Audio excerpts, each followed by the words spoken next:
Hey guys, I welcome you all to GSN law. हाल ही में ऑनरेबल सुप्रीम कोर्ट ने कस्टडी के बारे में एक और लैंडमार्क जजमेंट दिया है।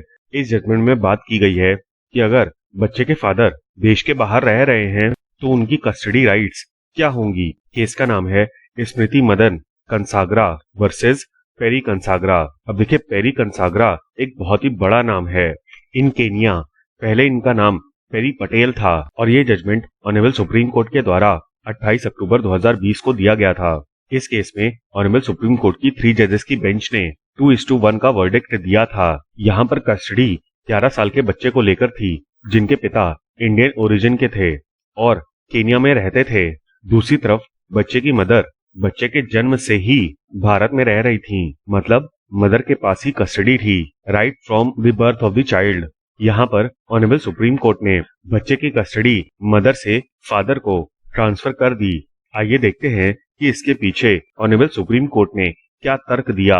अपने डिसीजन को एक्सप्लेन करते हुए कोर्ट ने कहा कि किसी भी बच्चे का एक होलिस्टिक और ओवरऑल ग्रोथ होना चाहिए जिसका determination section 17(3) of guardians and ward act के अंतर्गत जो भी उसके प्रेफरेंसेस हैं उस पे होगा। अब ये प्रेफरेंसेस क्या क्या हो सकते हैं ये भी कोर्ट ने बताया और कहा कि सबसे पहले तो ये देखना होगा कि क्या चाइल्ड को बेस्ट एजुकेशनल अपॉर्चुनिटीज मिलेंगी। इसके अलावा कोर्ट ने ये भी कंसिडर किया कि जिस कंट्री का वो बच्चा नेशनल है क्या उस कंट्री के कल्चर से वो वाकिफ है और क्या वो अपने आप को उस सेटिंग में अडेप्ट कर सकता है।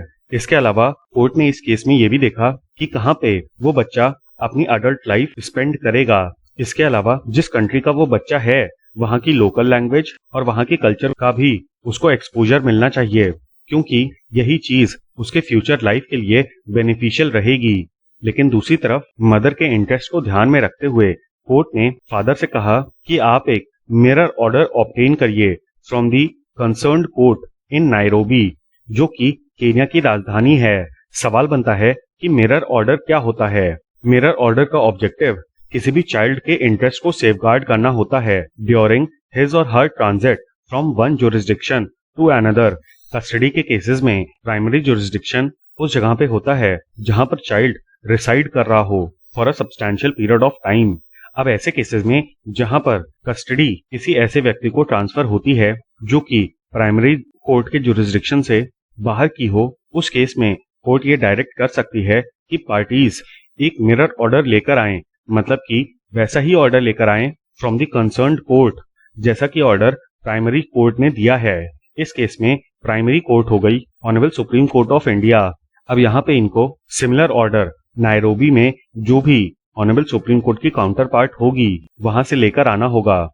ऐसा ऑर्डर एंसिलरी इन नेचर होता है, मतलब कि it supports the order of primary court. International family law में ये मैंडेटेड है कि कस्टडी केसेस में एक ही कोर्ट का जुरिस्डिक्शन एक्सरसाइज किया जाए, लेकिन मिरर ऑर्डर के केसेस में इनका ऑब्जेक्टिव पब्लिक पॉलिसी को ध्यान में रखते हुए प्राइमरी कोर्ट के ऑर्डर को असर्ट करना है। कोर्ट की भाषा में बोला जाए तो मिरर ऑर्डर ये इंश्योर करने के लिए होते हैं कि जिस कंट्री में चाइल्ड को शिफ्ट किया जा रहा है वहां की कोर्ट्स को प्राइमरी कोर्ट में अरेंजमेंट्स किए गए हैं उनके बारे में पता हो। ये ऑर्डर उस पेरेंट की राइट्स के लिए भी होता है जो कि चाइल्ड की कस्टडी को लूज कर रहे हैं। फॉर एग्जाम्पल इस केस में मदर, अब मान लीजिए आने वाले समय में मदर अगर चाइल्ड से मिलना चाहती हैं तो उनके विजिटेशन राइट्स का वायलेशन ना हो, इसलिए केन्या की लोकल कोर्ट्स को भी बताया जाएगा। यही चीज यहाँ पे दी गई है। हाउएवर एक चीज ध्यान रखिएगा कि प्राइमरी कोर्ट का जो भी ऑर्डर है वो मिरर ऑर्डर देने वाली कोर्ट के ऊपर बाइंडिंग नहीं होगा। ऐसे ऑर्डर की सिर्फ और सिर्फ परसुएसिव वैल्यू होगी, यानी कि प्राइमरी कोर्ट के ऑर्डर को मिरर ऑर्डर वाली कोर्ट कंसिडर कर सकती है और इसके लिए पार्टीज भी कोर्ट को परस्यू कर सकती हैं for giving a similar order.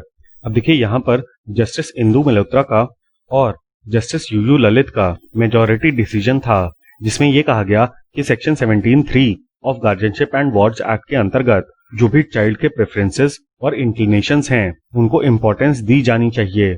इसके अलावा सेक्शन 75 के अंतर्गत कोर्ट के पास पावर है कि वो किसी ऐसे पर्सन को गार्जियन बना दे जो कि गार्जियनशिप के लिए अग्री नहीं करता, मतलब कोर्ट किसी पर्सन की विल के अगेंस्ट जाके भी उनको गार्जियन डिक्लेयर कर सकती है।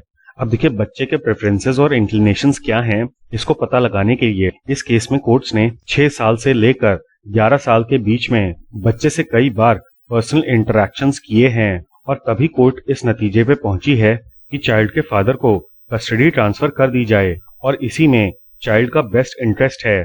कोर्ट ने यह भी पाया कि जो चाइल्ड है वो काफी ब्राइट है और उसकी बातों में काफी ज्यादा क्लैरिटी है regarding his inclinations and aspirations. अब पिछले 8 साल के दौरान चाइल्ड के फादर और उसके ग्रैंड पेरेंट्स रेगुलरली विजिट करने आ रहे थे एवरी मंथ और शायद फादर के इसी कंडक्ट की वजह से उस बच्चे का एक स्ट्रॉन्ग और डीप बॉन्ड बन गया विद हिज फादर, जबकि वो अपनी मदर और मैटरनल ग्रैंडमदर यानी कि नानी के साथ रह रहा था।